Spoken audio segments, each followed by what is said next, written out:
Me dijo el Señor, en el estado en el que estás, si te llegas a morir, solo tú y yo sabemos que así te mueres y te vas para el mismísimo infierno y te conviertes en un demonio. Este es el testimonio de un pastor que tenía una gran iglesia y hacía muchísimas cosas, tanto así que participó dentro de una producción musical. Era un hombre dentro de muchas actividades para Dios. Y en su encuentro con Dios, porque él cayó enfermo y estuvo en coma, Dios le dijo que se tenía que ir al infierno. ¿Pero por qué motivo Dios le dijo eso? Si verdaderamente este hombre hacía muchas cosas para Dios. Veamos. Esa voz me dice, basta ya, tienes que parar, debes preocuparte por matar en ti y en tu corazón todo lo que te ha estorbado durante este tiempo para acercarte a mí, porque te he pedido que me des tu corazón y no lo has hecho. Mucho tiempo viviendo, haciendo cosas y has estado alejado de mí. Y escuchaba voces y me llevaba a proverbios de la Biblia donde dice, dame, hijo mío, tu corazón. En ese momento yo caí como al suelo, como muerto. Ya me di cuenta que era Dios el que me estaba hablando. Inmediatamente reaccioné. Yo caía en cuenta y Dios me mostraba de que eso que me estaba sucediendo era la cantidad de cosas que yo hacía por mi propia cuenta, cosas buenas, creyendo y pensando así y dando por hecho de que Dios está contento con todo lo que yo hago por el hecho de que a mi parecer son cosas buenas. Entonces yo reacciono, hablo con esa voz que me hablaba, que era Dios, y le dije, Señor, yo soy cristiano, soy predicador, soy pastor desde el año 97, soy salmista, he hecho producciones cristianas, trabajo en la iglesia. Bueno, le conté todo mi repertorio de cosas y Dios me dijo, sí, yo eso ya lo sé, pero déjame decirte que eso no es lo que te va a acercar a mí. Todas las cosas que tú hagas para Dios no te van a llevar a Dios, tal y como Dios se lo dijo a este pastor. Y este pastor hacía muchísimas cosas para Dios. Porque la vida del hombre de Dios no está basada en lo que el hombre de Dios haga, sino en lo que Dios haga en el hombre y luego a través del hombre. En otras palabras, quiero decirte que tu vida no depende de ti, sino depende de mí. Yo soy tu Dios y quiero que me des tu corazón. Y cuando me dice Dios que quería que le diera su corazón, yo le dije, Señor, pero yo soy cristiano hace 20 años y soy pastor. Me dijo, sí,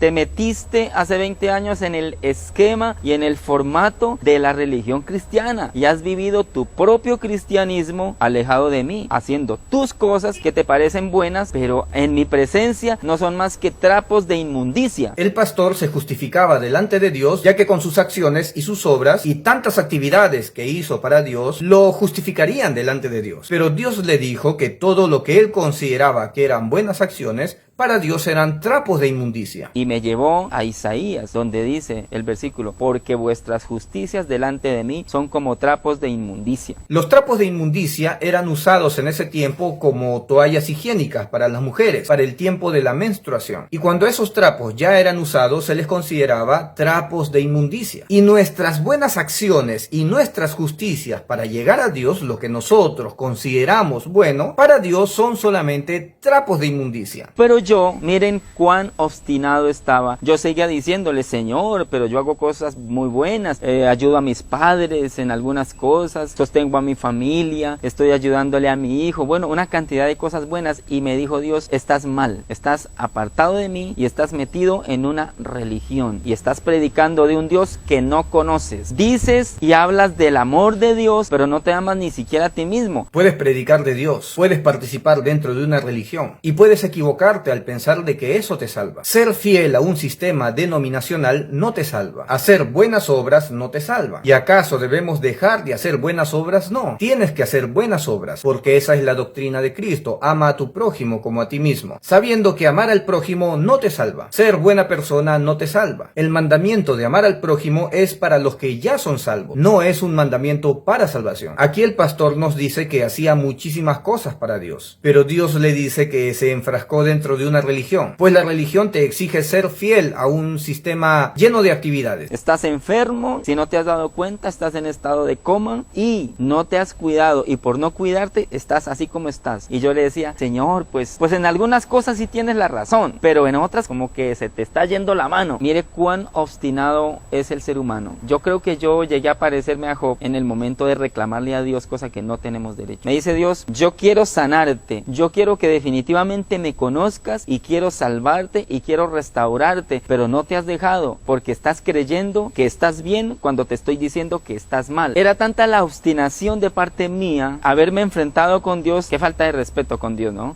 Argumentándole a Dios como intentando hacerlo creer de que yo estaba bien y que lo que estaba haciendo estaba bien. Y Dios me dijo, ¿por qué? Que a mi presencia nadie puede llegar por sus propios medios, puesto que yo soy el camino y la verdad y la vida, y nadie viene al Padre si no es por mí. Y te puede pasar lo que está escrito en mi palabra, que muchos llegarán y dirán, en tu nombre echamos fuera demonios y sanamos enfermos y hicimos muchos milagros, y yo les voy a decir, apártense de mí, malditos, porque yo no los conozco. En la Biblia encontramos a Marta, que estaba llena de actividades, haciendo muchas cosas, pero María eligió la mejor parte, el dejar de hacer cosas y centrarse en Cristo, en escucharlo. Y Marta le reclamó diciéndole, maestro, ¿no ves a mi hermana María que no hace nada? Pero Jesucristo resaltó más la actitud de María que la de Marta, ya que Marta estaba afanada en muchas cosas. A Cristo más le conmovió la actitud de María. Estás enfermo, tu corazón está herido, no me has dado tu corazón, has estado alejado de mí, viviendo un cristianismo a tu manera. Y déjame decirte, me dijo Dios, que así como estás, te puedes morir. Yo no necesito mover menos que un dedo, necesito mover, y te mueres porque estás conectado a aparatos. Y es verdad, yo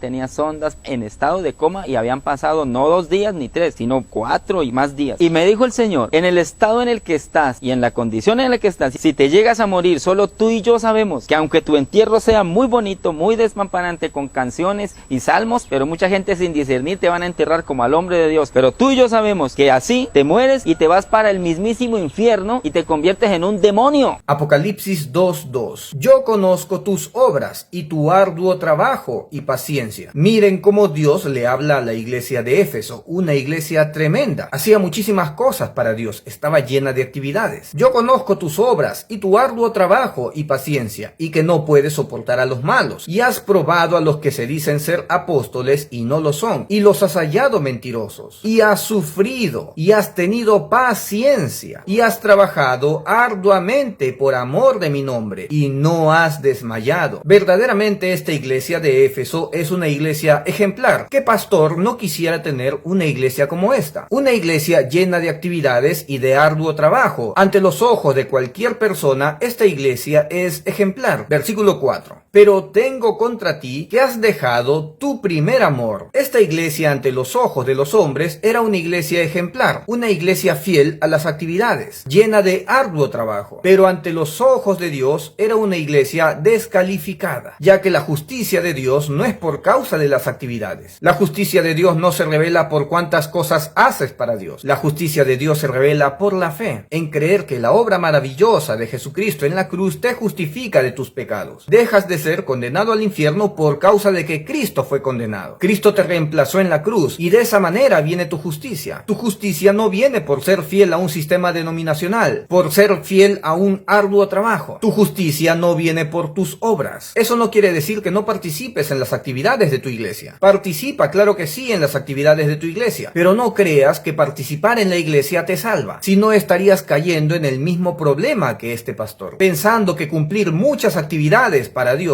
te salva. Tu salvación viene por causa de descansar en Cristo, ya que Cristo nos reemplazó en la cruz. No deposites fe en que tus actividades y tus obras te van a justificar delante de Dios, pues tus buenas obras son trapo de inmundicia. Bendiciones.